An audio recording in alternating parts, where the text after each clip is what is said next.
A girl has spent her entire life seeing the secret no one else can see. Above every head, a red line reveals who has slept with whom. One childhood drawing exposed her father's affair, destroyed her family, and turned her life into a curse.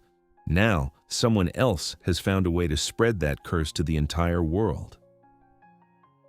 At the start of the story, we meet Shin Hyun-hup, a girl born with a terrifying ability. Wherever she looks, she sees red lines floating above people's heads. These are called S-lines, and each one reveals a physical relationship. The more people someone has slept with, the more lines appear above them. When Hyun-hup was still a child, she had no idea what those lines meant. One day, she casually drew what she saw, but when her mother looked at the drawing, she realized something horrifying. One red line connected her husband directly to her own sister. In that instant, she understood that her husband was having an affair. She stabbed him to death, then disappeared, leaving Hyun-hup behind. From that day on, Hyun-hup understood that these lines did not reveal truth peacefully. They destroyed lives. Desperate to escape this curse, she tried again and again to end her own life, jumping from rooftops, slicing her veins, doing anything she could to make it stop. But no matter what she did, she survived without even a scratch. Eventually, she gave up on dying and decided instead to uncover why she had been chosen to see what no one else could. Since then, Hyun-hup has lived almost completely shut away from the world. During the day, she stays locked inside her apartment so she won't interfere in anyone's life. At night, when she absolutely has to go outside, she hides behind dark sunglasses. One day, a new woman moves into the apartment across from hers. The first thing Hyun-hup notices is the forest of red lines above her head. Elsewhere, we meet Detective Han Ji-wook, a homicide investigator raising his niece Kang Seon-ah on his own after the deaths of her parents. At school, Seon-ah is constantly tormented by a bully named Kim Hye-young and the girls around her. At the same time, Ji-wook is working a murder case. The only lead is a delivery man who always wears a helmet, making identification impossible. When Hyun-hup sees the news report, one detail catches her attention immediately. Above the killer's head, there is only a single red line, something almost unheard of in a generation like this one. That very same night, Hyun-hup sees a man with that exact same single line entering her neighbor's apartment. She panics and calls the police, only to realize moments later that the man is simply the neighbor's boyfriend. Embarrassed, she hangs up before saying much. Not long after, Ji-wook receives word that a girl reported the suspect and then abruptly ended the call. Even stranger, she lives in the apartment directly across from his own. So he goes over and knocks on her door. Through the peephole, Hyun-hup sees him standing there and freezes. Above Ji-wook's head are more red lines than she has ever seen on a single person. Later that night, Hyun-hup spots the same helmeted man again. This time, she realizes the truth. He lives inside her building. Soon after, the man puts on his helmet and heads out hunting for another victim. Hyun-hup watches from above and sees him walking straight toward her neighbor's apartment. She reaches for her phone, only to find the battery dead. With no time to lose, she grabs a knife and runs after him herself. What Hyun-hup does not know is that the killer, Oh Jung-min, can also see the red lines. When he sees the tangled web above Hee-won's head, disgust and rage take over, and he begins strangling her.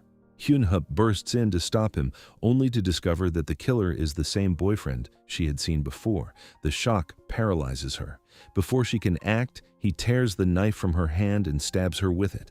At the same moment, Ji-wook arrives at the building. Looking through the window, he sees Jung-min choking the woman to death. Even while bleeding, Hyun-hup drags herself forward and stabs the killer in the leg. As he turns to finish her off, Ji-wook storms in and shoots him, saving both women.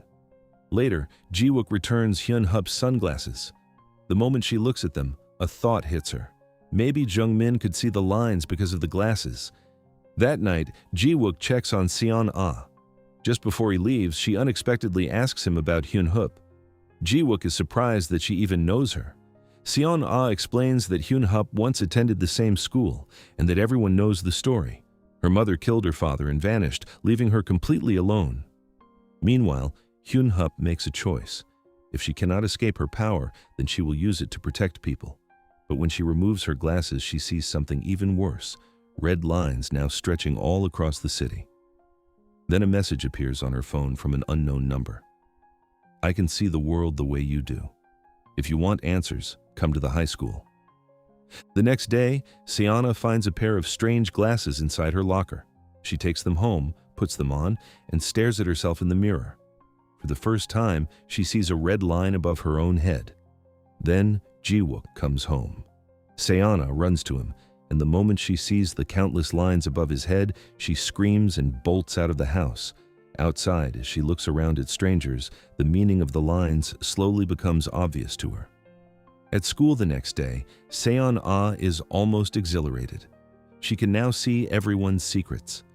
When she notices two lines above Hye-young's head, one of them leading somewhere inside the school, she follows it and discovers that it connects to the Korean teacher Bang Seong-jin. Realizing what she has found, she quietly follows them, catches them together at a hotel, and takes a picture. The next day, she sends the photo to Seong-jin and demands 20 million won in exchange for her silence. Around the same time, Hyun-hup returns to school as well. Not long after, Hae-young tries to hit Siana again, but this time, Hyun-hup steps in. She grabs Hae-young by the collar, drags her toward the edge of the building, and coldly threatens to jump with her if she ever lays a hand on Seon-ah again. Terrified, Hae-young backs off. Later, inside the washroom, Hyun-hup notices the glasses Seon-ah is wearing and immediately understands what happened. She tells Seon-ah that she knows exactly what those glasses can do, and that she herself has seen the S-line since birth, without needing any help. Seon-ah refuses to believe her at first, until Hyun-hup starts naming the exact number of lines above people's heads.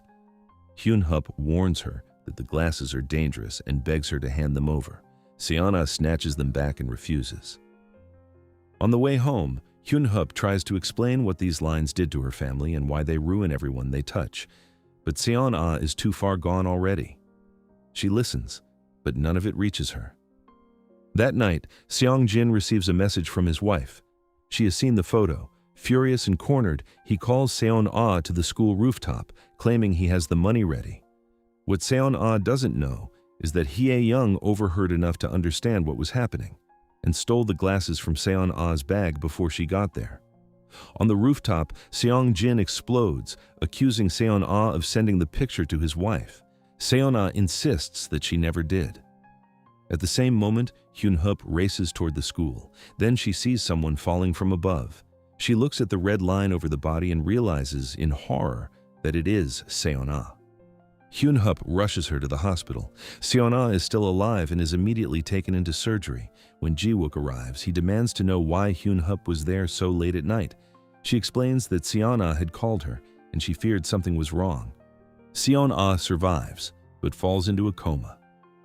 As Jiwook keeps investigating, one detail stands out more than anything else. Teacher Lee Gyu-jin has no red lines above her head at all.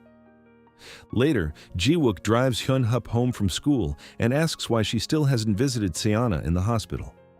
She says nothing. Jiwook tells her he does not suspect her. He knows she was only trying to help. But when he asks why Seona went to school that night, Hyun-hup gives him a simple answer. Find the glasses first. Only then will she tell him everything. That night, Jiwook shows her Seona's diary. Inside is a drawing of the glasses and a figure buried under countless lines. Hyun-hup finally explains the truth in full. The glasses allow ordinary people to see the S lines, while she has been cursed to see them naturally since childhood.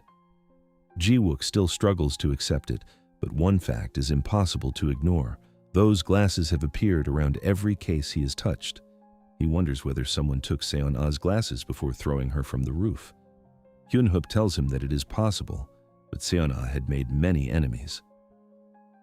Trying to verify Hyun-hup's story, Jiwook reopens the old file on her mother. There, he discovers that the case is exactly as Hyun-hup described it. Her mother killed her husband after learning about the affair through a drawing made by her daughter. At that point, Jiwook realizes she's been telling the truth from the beginning. Later, at the hospital, he asks Hyun-hup whether Seon-ah's line was connected to anyone at school. Hyun-hup says no. That means the person tied to Siona, and possibly the one who pushed her, must be someone from outside the school altogether. Meanwhile, another person has gotten hold of the same kind of glasses, a school staff member named Kim. She has secretly loved the school's music teacher for years. She often rents a room at a nearby motel, the same motel where Hyun-Hup has just started working, so she can practice acting alone in private. One day, Hyun-Hup notices that Kim has only one line above her head. Then everything snaps.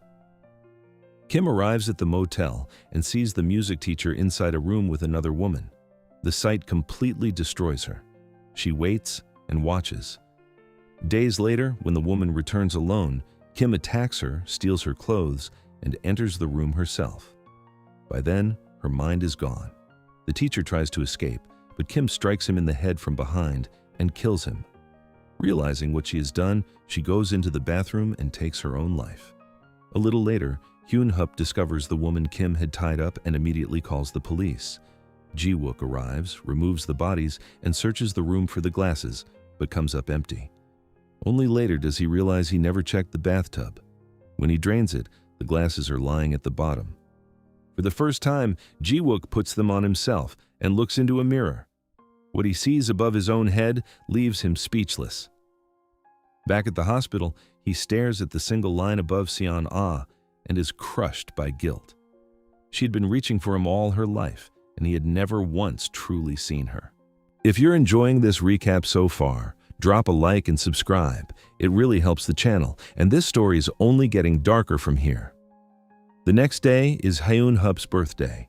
Ji-wook gives her a ride and drops her off at a bus stop before heading to the hospital to visit his father. When he gets there, his father is gone. Reviewing the security footage, Ji-wook sees a woman escorting him out of the building. He zooms in and recognizes her immediately. It is Gyu-jin.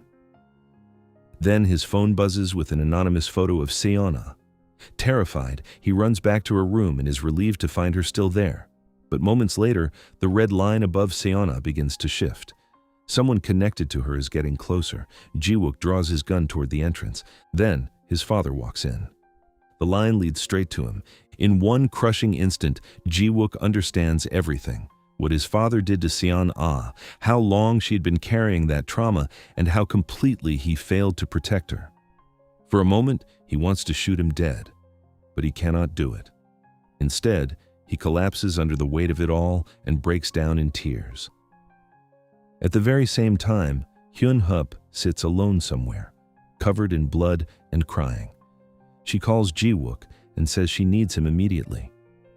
What happened is this. After Ji-wook dropped her off, Jun-seon came to meet her. Hyun-Hup had fallen for him, and the two went together to a motel room, where they finally became intimate. Afterwards, they went out to buy food. It was her birthday, so Jun-seon left for a moment to get her a cake. As Hyun-Hup looked into a mirror, she saw a line appear above her own head, and then vanish almost immediately. Then she heard people screaming. She ran toward the crowd and found Jun-seon lying dead after falling from a great height. In an instant, her entire world collapsed. As she sat there in shock, she received another message from the same anonymous sender.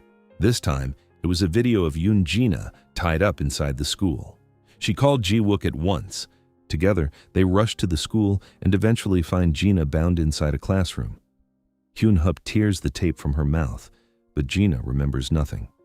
Then things become even stranger. Every time they try to leave, they somehow circle back to the same corridor. The school has turned into a trap.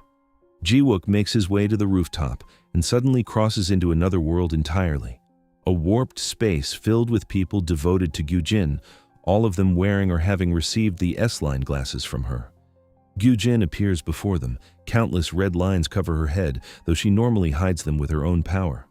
Then she pulls away a cloth, revealing Ji-wook's father underneath.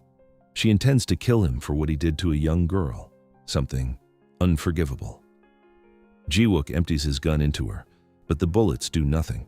Gyu-jin lifts him into the air with one hand around his throat. Meanwhile, on the rooftop in the real world, Hyun-Hup and Gina struggle over the glasses. Hyun-Hup manages to smash them. The moment they break, Gina returns to normal and loses all memory of what just happened. Then, Hyun-Hup herself is pulled into the other world. She sees Ji-wook choking in midair and screams. Gyu-jin releases him and turns her full attention to Hyun-hup. Gyu-jin tells her the truth. The power Hyun-hup has always treated as a curse is actually a gift. Her real goal is to use Hyun-hup's natural ability to force the entire world to see the S-lines without needing glasses at all. To make that happen, she comes at Hyun-hup with a knife. At the last possible second, another woman intervenes and blocks the attack. It is Hyun-hup's mother. Her mother apologizes at last. She tells Hyun-hup that the guilt she has carried all these years was never hers to bear. Then she reveals the final truth. She herself once possessed a pair of the glasses, and she saw with her own eyes that her husband's line connected directly to her sister. Gyu-jin attacks again. She stabs Hyun-hup and lifts her into the air with supernatural force. As Hyun-hup rises, countless red lines erupt from her body and gather into a massive sphere. She crashes back down. Gyu-jin blasts the sphere apart, and the lines explode across the sky like they are being scattered over the entire world. Hyun-hup rises one last time and drives the knife into Gyu-jin. But even as she dies, Gyu-jin smiles and says it no longer matters. What needed to happen has already happened. Then she dies, and her power disappears. Hyun-hup and Ji-wook return to the real world. Gina helps Hyun-hup stand.